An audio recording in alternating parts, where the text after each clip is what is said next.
Good evening. Oh, Good evening. Welcome, welcome, welcome. Ms. Donna, you there with me? here I am. We're talking about home studios. We are my favorite topic. Yeah, I know. The Hi, Deborah. Deborah's here too. yeah, I'm hearing people talking, Donna. Let's yeah, get them I'm muted not out. sure about that. Yeah, I had them all muted. Everybody, I'm Deborah wondering for here. Hello. Hi, everybody else. Deborah. Nobody else can unmute themselves. It's So, so weird. Like they're oh all yeah, unmuting, somebody's except that for is Deborah, you and me. Okay. Hello. Oh my picking up. God, I'm going to mute everybody. Hello, everybody. There we go. So now let me unmute Donna I'm unmuted. I can unmute myself. I and got get Deborah Deborah. unmuted. Okay. Okay, yeah, somebody That must was have wild. had themselves unmuted earlier, but I I turned off did. the So ability did for I. people to Oh unmute my God. themselves. Yeah. Hi, Oh well. Deborah. Hi, Hi. How's Deborah. everybody? Hi. Nice to see folks.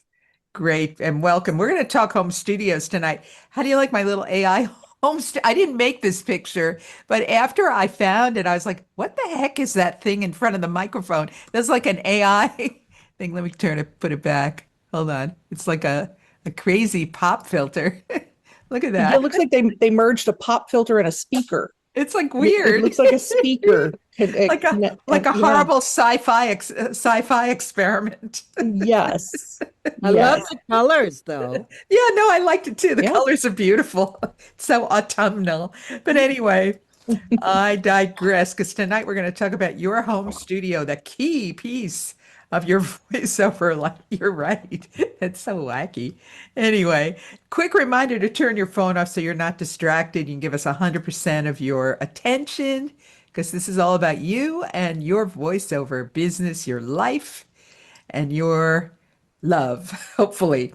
So, in our time together, you're going to learn how to record and produce broadcast quality audio from your home studio, even if you are brand new and barely know how to plug in a microphone. So, we're going to talk about what actually matters for good sound, what doesn't, the biggest money wasters beginners fall for, what to do instead, why your recording space matters more than the price tag on your mic, how to start small, build confidence, and sound great from home, and how to get started in voiceover the right way without spinning your wheels or wasting your time or your money. So, as we always like to do, if you're new to voiceover, would you come on? And actually, if you're new to us, if you have never, I don't know about your studio yet, but I want to know if this is your first time in our world coming to our spotlight training, would you just, oh, look at all these new people, this great guys. We'll welcome you. Oh, Let's say a hello wonderful. to Graydon and Mike and Kurt and Mike Crawl. Mike Whalen has a studio. He's one step ahead of us. Jim, hi, Jim. Welcome. The Count, Danny, Ross, Brian, Caroline, new from Chicago, Ray Myra. Oh, he came last week, but that's cool. Andy's new. Welcome, guys. So happy to have you here. And if you have a home studio and know how to use it, Mike Whalen, you can type studio because we'll celebrate that too. Hi, Stacy. Lucia's new. Yeah, Mike's got a studio. See if anyone else. So does Jeff. Welcome, Dave. Okay. A few other people. Paul's new. Bill's got a studio. Allison's new. Welcome. Hi, Tracy. All right. So, yeah, we just welcomed everybody, so we won't do that again. But this is for you. If you know you want to get started in voiceover, hold on, I'm going to take a sip here, Donna. You know you want to get Ooh, started. I'm okay. That was the curry I ate for dinner. I This, you know, you want to get started in voiceover, but you're feeling concerned and even a little clueless about the home recording piece. And it's for you if you bought some audio gear, but you don't know how to use it, or maybe it's still in the box because you're terrified. I know people have done that. It's not your fault. Information overload, even misinformation, can keep you from success, and that's okay. It's for you if people have told you that, you know, this people have told you that home studio recording gear is expensive, it's complicated to learn, and I want to put those fears to rest. You can do this with the right person explaining it to you. And it's for you if you're not naturally tech minded. You don't want to embarrass yourself by getting it wrong. You know you need to figure this out now before it's too late. So our presentation tonight's for two types of people. The first type is a beginner who's going to get some step-by-step a blueprint and some advice to help you get started in voiceover in any economy. Experienced people will get a studio solution to help you go from where you are to where you want to be in voiceover. So you're going to find out tonight about how to get hands-on home studio training with someone looking over your shoulder to help you get started without wasting your time or your money, and how to get our famous Great Voice Audio Certification Seal of Approval. 600 people have it, Donna. It's the everyone in voiceover wants it, but you have to come to us first and take our Home Studio 101 training. So real quick, because I know there's new people on the line, I'm a working voiceover artist. I'm the voice of Citibank. I was the voice of AT&T for many years. I used to be on the radio. I worked for a time with Howard Stern, and I am a working professional voice talent. I do it every day, and I've done it for 3 decades. I founded greatvoice.com to help you, and I have proudly helped launch thousands of voiceover careers in the 30 years that I've been training people. I've written a few books. You have Voiceover Secrets Exposed. There's also Speak to Influence, How to Unlock the Hidden Power of Your Voice. And I have been featured in major media, the New York Times, CNBC, and ABC News. Now, Joe Smith, who couldn't make it tonight, is the instructor for our Home Studio 101 program. And what is so cool about Joe, so he's been at our support desk helping our students get all their tech issues resolved. He does an amazing job. He's based in the great city of Austin, Texas, and he is a certified teacher. So he's highly trained as an instructor, and he is really become quite an expert at helping our people fix common home studio issues and get themselves up and running and sounding fantastic. And he'll be teaching this new program to help you go from square one to broadcast quality audio and home studio certified in only 6 weeks. So we're going to talk about, the rules of home recording. It's changed, what it means to your business. We're going to talk about the gear you need. We're going to talk about the audio essentials and how to get our home studio seal of approval with our 6-week Great Voice Home Studio 101 training. So what actually matters for good sound and what doesn't, Donna? Well, surprisingly enough, your space. What is a non-reflective surface, Donna? Can you tell us about that? Sure, absolutely.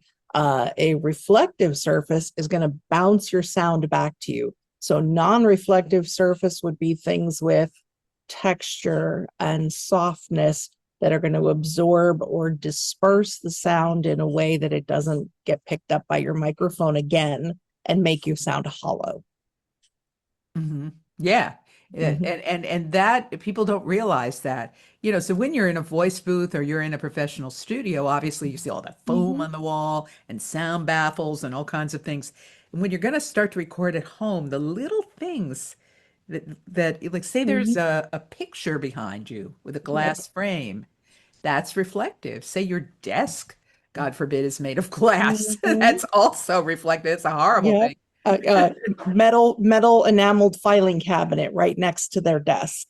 Right. I've absolutely seen that. Sound reflects off of that. Yep. Yeah. Or Sure working does. with a window behind you or in front of you or a mirror. Glass, metal, plastic. A very smooth wall can even bounce your voice back a little bit. Exactly. And things like you reverb's see- great when you're singing, not so much when you're doing voiceover. I even had somebody try to record in the bathroom for that reason, Donna.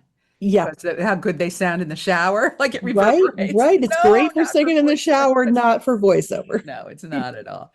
Okay. And you have to make sure that your house noises are Yes. turned down and you even know what they are. We had the case where didn't somebody have, they had like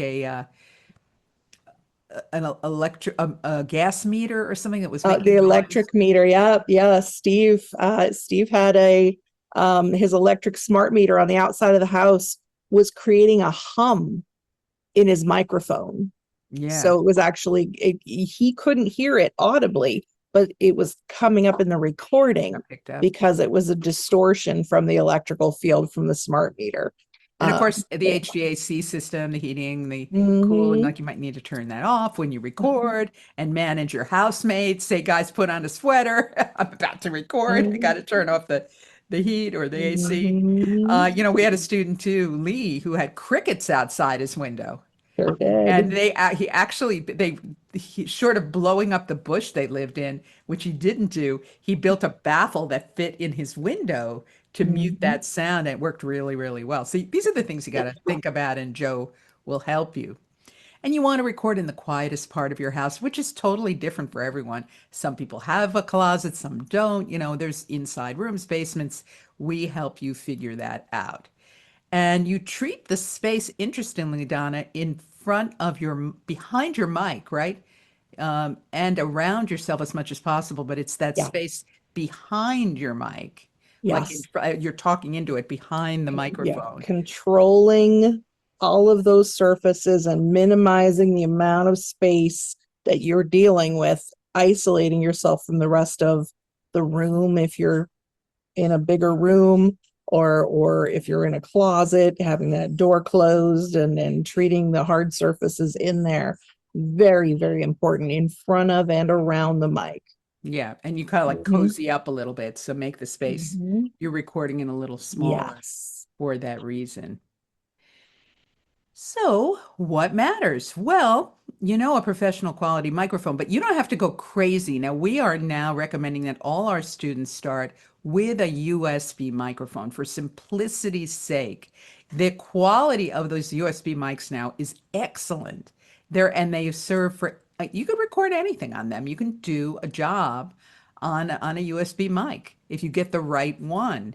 And it's Absolutely. got to be professional quality, though, because there's some really bad ones out there. We'll talk For about that sure. in a second. The peripheral gear, like the pop filter, which Mhm. prevents plosives, P's, B's, T's, for your mouth from hitting the mic. Mhm. A shock mount, which is something that the microphone sits in to prevent any Yeah. vibrations from reaching the mic from the Mhm. table or From the movement. table, from the dump truck that's parked 30 feet outside of your building and is running all day on the construction site. Personal experience. Yes, the shock mount helps with that. It sure does, yeah. And of course, a stand, they're very inexpensive. And then recording software matters, but not like you think. Like you can have great recording on freeware. Like Audacity Mhm. is absolutely 100% free. You do not need to invest hundreds of dollars on recording software and confuse yourself and complicate things. So when we teach you how to do this, we have everyone on Audacity. And we teach the entire class that way, which is perfectly professional and wonderful. People record audiobooks on Audacity, they do commercials on it. So that's what we teach, and it's free. And of course, you need to be well trained, which we help you with. But there's a certain amount of microphone technique. Make sure you're talking Absolutely. into the correct side of the microphone, which is But and usually, but not always, where the logo yep, is. your And distance from the mic, your correct. angle that you're at in front of the mic. Yeah, all of that has to be taught. That's right. Mhm. And we do that. And what doesn't matter? You might be surprised. So, you can spend a lot of money on a microphone, like 3 grand Thousands. on Yeah, on a thousands. Sennheiser, top of the line Sennheiser. They sound amazing, but there's one little problem: soundproofing. They're so Mhm. sensitive, they will pick up a clock ticking in the next room. So Yes, they now will. you have a giant soundproof problem. So you please do not go. I mean, you can later collect one and Mhm. have a beautiful mic in your collection, but you don't need to start with that because it's not going to help and it might even hinder you. A beautiful designer studio. Yep. Doesn't matter what it looks like, just matters that it works and that you're comfortable enough in it to be in there the length of time you need to work. We had a That's all it student, matters. Karen Cummins. Her thing was the Eiffel Tower, and her whole studio was themed like the Eiffel Tower. She's a great voice talent, and and she sounds great. But it made her, I guess, made her recording day good. But you can go crazy if you want, but it just does not matter. Well, your voice, you do not need the voice of God or goddess. In fact, these days, voice buyers want people who sound real, like everyday people. So don't be thinking you Absolutely. don't have the voice for this. You absolutely do if you're in this room. Okay. And what matters also, we talked about the USB mic. We have a new partnership with I always block their name, Donna. Full Sarah. compass. Full Full compass. Compass is a great company that does audio gear, and we were able to get you guys special discounts, and we have a special website called greatvoicegear.com. If you're thinking of getting a microphone, and we recommend the Sennheiser as your first USB mic, you can go on over there and get a great deal that we set up for you. Mhm. So that USB mic, that can, the Yeti's also a good mic. They're around 100 Mhm. bucks. I believe Yeah. the Sennheiser is maybe closer, just over 200. It's a great mic, really nice quality, great microphone. Yep. And so as we said, our new partnership Mhm. with Full Compass, Yep. special Why? I savings. got it. We got a great question in the chat. Why isn't the Blue Snowball a good one? Oh, A $30 microphone like the Blue Snowball, chances are you're gonna have very, very poor audio quality yeah. on a mic that inexpensive. Not for voiceover. Yeah. Blue I mean, it's okay Yeti. for like a Zoom call or something. Right, exactly. And that's what it's meant for. Blue Snowball is for gaming and Zoom meetings. It's not professional grade recording. Yeah. Sounds Uh-huh. garbage. Yeah, several different Blue Yetis that people don't need Yep. which one? Donna? Blue Yeti, doesn't matter what color it is. Blue is the brand name, not the color. They do come in blue and all kinds of other colors. You don't want the Yeti X, Yeti Pro, or Yeti Nano. Just a regular Blue Yeti. There you All go. of the others require additional software you have to download, and it makes your life more complicated. Stick with just the basic Blue Yeti. Great advice. And so Like that this is one. what it looks like. This is Robert Scott. And here he is. He lined a space with moving blankets. He records there. And that's a Yeti. It's hanging upside down, which is perfectly fine. Less popping. And here's my studio at Great Voice. So this is a whisper room that I own. I originally leased it to own it, and was quite reasonable. It's like very expensive now. I think maybe they're close to 10 grand. So you don't need to go that far. But I leased this office space, so I didn't want to. It's relatively soundproof. It's on casters, and I can take it with me if I ever move. But very low profile. You Yeah. see, I record on a Mac Mini, which is on top of that red Scarlett interface. And I'll show you my mic in just a second, which looks like this. This is a Bottle Baby Blue. They are Mhm. discontinued, but it's nice quality. It is Yep. not a USB mic, obviously. And I read my scripts off this iPad and whoops, this mouse. And that's the pop filter in front of it and a nice place to hang the headphones. This stand is super cheap on Amazon. Really, really inexpensive. Mhm. Yeah. So there are four, Jabari, leasing an office space. Yeah, we'll have a company. Four audio essentials you need to know. The computer recognizes your mic. Got to make sure. Otherwise, you're going to Absolutely. get tinny Worst thing sound. ever to record a great performance and then realize you recorded it on the built-in computer mic instead of the good one you paid for. Yeah. And so that's just a setting. Yep. It is just a setting, and there's a simple trick we teach you in Audacity to make sure that the computer is recognizing the correct microphone. Yeah, that's great. Peak gain levels. Gain is the sound in, volume is the sound out. So if your gain is too low, that's not good.